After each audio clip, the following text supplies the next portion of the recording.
Salut à vous, j'espère que vous allez super bien. Pour ceux qui me prennent en route pour la première fois, ma chaîne se nomme Vision Diaspora. Investisseur boursier sur le marché financier.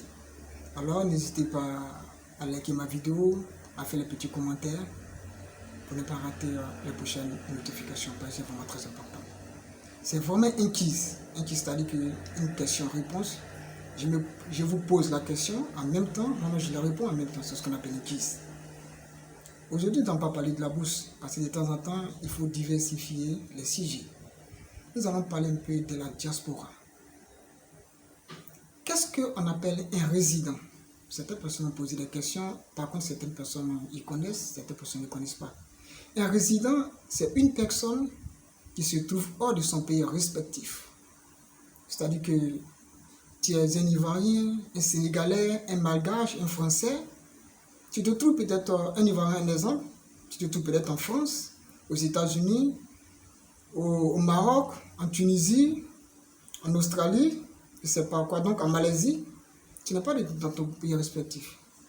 Alors tu es un résident. Et qu'est-ce qu'un résident doit faire lorsqu'il est dans un pays respectif? Parce que certaines personnes, ils disent des choses qui ne sont pas vraies. Quand nous sommes dans un pays, il faut respecter les règles de ce pays en question. Et d'ailleurs, quand tu es résident dans un pays, il y a des règles. Les règles, c'est quoi? Il faut te faire établir des papiers. Les papiers, c'est quoi? C'est de te faire établir une carte consulaire.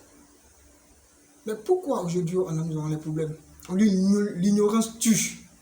Certaines personnes ne s'en renseignent pas.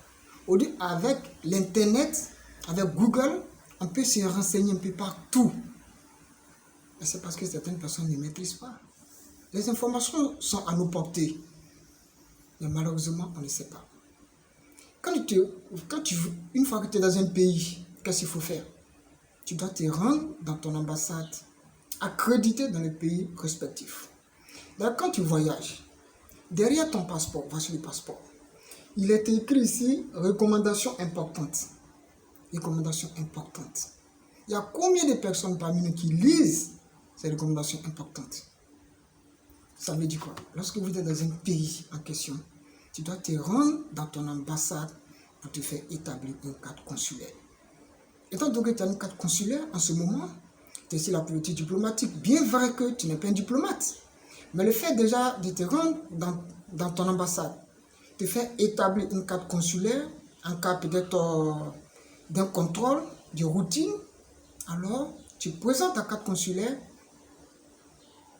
Les autorités de ce pays, que ce soit les forces de l'ordre, diront vraiment sur la politique diplomatique. Alors s'il y a un problème, on sait à qui il faut se référer. Mais combien de personnes parmi nous qui connaissent d'abord les ambassades dans les pays respectifs? On peut les compter au bout du doigt. Et à chaque fois, on accuse les autorités de ce pays que voilà ce qu'ils font. Mais par contre, nous-mêmes, nous avons aussi des problèmes. Soyons réalistes. Hein? Quand on dit une ambassade, c'est quoi? Il y a 5 services au niveau d'une ambassade.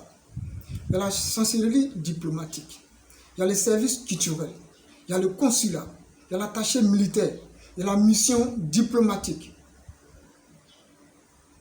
Donc une ambassade regorge plusieurs entités. Mais ce qui nous est plus important, c'est le consulat qui est important pour nous. Alors faites-vous établir une carte consulaire. Si tu as à l'aide d'une carte consulaire, en ce moment, tu es un peu dans les normes, c'est vrai. Quand tu es résident, il y a le papier afférent qu'il faut faire dans le pays en question. Mais au moins, cela prouve que c'est la couverture de ton pays. Mais il y a combien de personnes parmi nous qui connaissent les ambassades ici? Ils ne sont pas nombreux. On se cache. Et après, quand il y a une maltraitance, on accuse les sortants de on accuse les autorités compétentes de ce pays. Que nous sommes maltraités. C'est vrai, hein? C'est vrai. Parmi nous, il y a beaucoup de choses, il y a les cas isolés, certes ça arrive partout dans tous les pays du monde, même chez moi il y a les cas isolés parfois.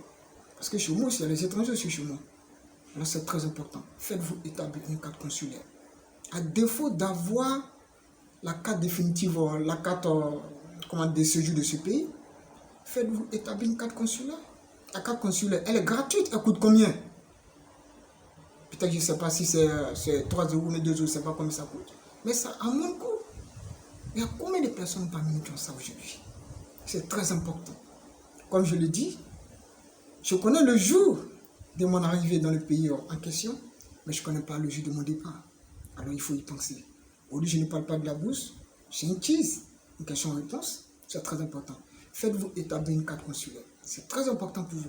Cela peut vous aider, ça peut aussi aider certaines personnes parmi nous. C'est très important. Alors c'est juste un petit quiz. Je pense que cette vidéo vous a plu. N'hésitez pas à vous abonner à ma chaîne YouTube parce que là-bas je parle plus sur des business. Mais aussi je parle aussi plus d'entrepreneuriat. Parce qu'on sait, quand nous allons partir, vous allez dormir où? Chez votre frère? Chez votre soeur? Le premier jour, ils vont vous accueillir un mois. Et après les autres mois, vous serez l'arrivée de ces personnes. Alors, à très bientôt. Maintenant, il faut penser. Bye bye. Ciao. Bye. Au revoir.